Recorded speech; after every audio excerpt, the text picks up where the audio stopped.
और जो किसान के वोट की वजह से चुन करके लोकसभा विधानसभा में आए, अगर आज वो उसकी बात को नहीं मानेगा तो अगली बारी लोकसभा और विधानसभा का मेंबर बनना दूर की बात है, गांव का पंच भी नहीं बन पाएगा। बहुत सारे विधायक अब किसानों के समर्थन में इस्तीफा देने की बात भी आ रही है,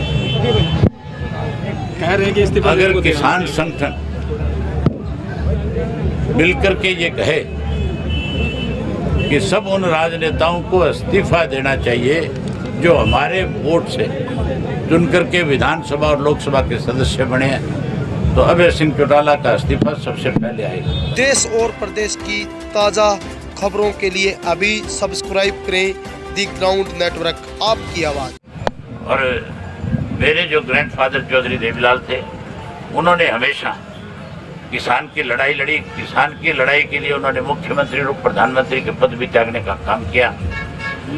आज उन्हीं के दिखाए हुए रास्ते पे चल करके हमारी पार्टी का एक एक कार्यकर्ता किसान के रूप में आज आए हुए मेहमानों की जहां हर तरह की देखभाल करने में लगा हुआ है, हर तरह का सहयोग उसको देने में लगा हुआ है। मैं आज फिर आपके माध्यम से इंडियन नेशनल लोकल पार्टी के कार्यकर्ता की फिर जिम्मेवारी लगाता हूं कि जब तक केंद्र की सरकार ये इस काले कानून को वापस ना ले, किसान की बात को पूर्ण रूप से मान ना ले, किसान पूर्ण रूप से सहमत होकर के जब तक अपना धरना समाप्त ना करें, हमारा एक एक कार्यकर्ता अपने घर बार परिवार को छोड़ करके एक वॉलंटियर ग्रुप में काम करके लोगों का दिल जीतने का काम करें। धन्यवाद। जिस प्रकार से किसान कहते हैं कि सरकार हमें बरगलाने के प्रयास कर रही है, सरदार जी सरकार हमें बहकाने का काम कर रही है। जितनी भी मीटिंग हुई है सरकार सिर्फ ये कहती है हमारी बात को मानो। इस पे आप क्या कहें, किसान क्या करें ऐसे में? जिस ढंग से भारतीय जनता पार्टी ने हमेशा कैसे किसी भी एजिटेशन को कमजोर करने के लिए उसको लिंगर ऑन करने का काम करती है और लिंगर ऑन करने का भी तरीका ढूंढती है। पहले 3 मेंबर्स की कमेटी बनाई, पहले कहा कि आप इनसे बातचीत करो, और जब उनके सामने किसान ने सीधे रूप से एक बात रख दी कि यस और नो में बात करो, तो फिर अमित शाह जी की जिम्मेवारी लगा दी कि आप बुला करके बात करो। मुझे लगता नहीं है कि भारतीय जनता पार्टी जो है, क्योंकि उसकी सोच पहले दिन से ये रही है कि किसी तरीके से इस देश का 70% जो अन्नदाता है उसको कमजोर कर लिया जाए। हिंदू और मुसलमान का कार्ड इनका खत्म हो चुका है, सिख और हिंदू की बात खत्म हो चुकी है।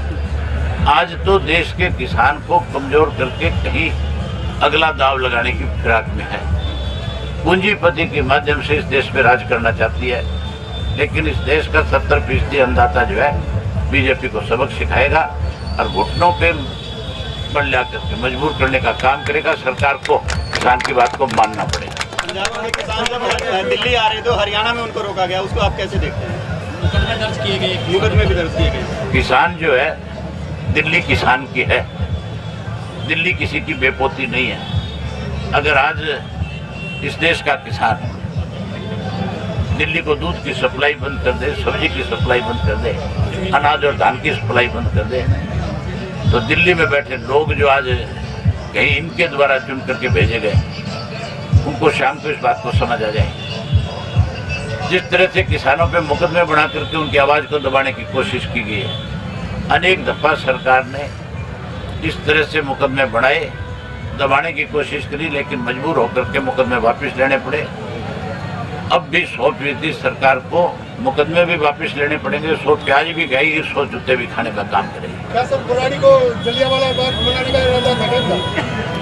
भारतीय जनता पार्टी की सोच है, लेकिन मैं बधाई देता हूँ यहाँ जितने भी किसान साथी आए हुए हैं, जो लाखों की संख्या में है, जिनकी गिनती नहीं की जा सकती, जो कई कई किलोमीटर तक अपने साधनों में अब भी जो के त्यों बैठे हुए हैं। जिस शांतप्रिय तरीके से उन्होंने इस एजिटेशन को चलाया, मैं उसको उनके लिए बहुत बहुत बधाई देता हूँ और मैं सरकार से उम्मीद करता हूँ कि सरकार किसान की बात को जल्द माने। सर आज एक कहते हैं कि अविश्वास प्रस्ताव लेकर के आएंगे ताकि वो लोग सामने आ सके जो कहते हैं कि हम किसानों के साथ हैं लेकिन रहते सरकार के साथ।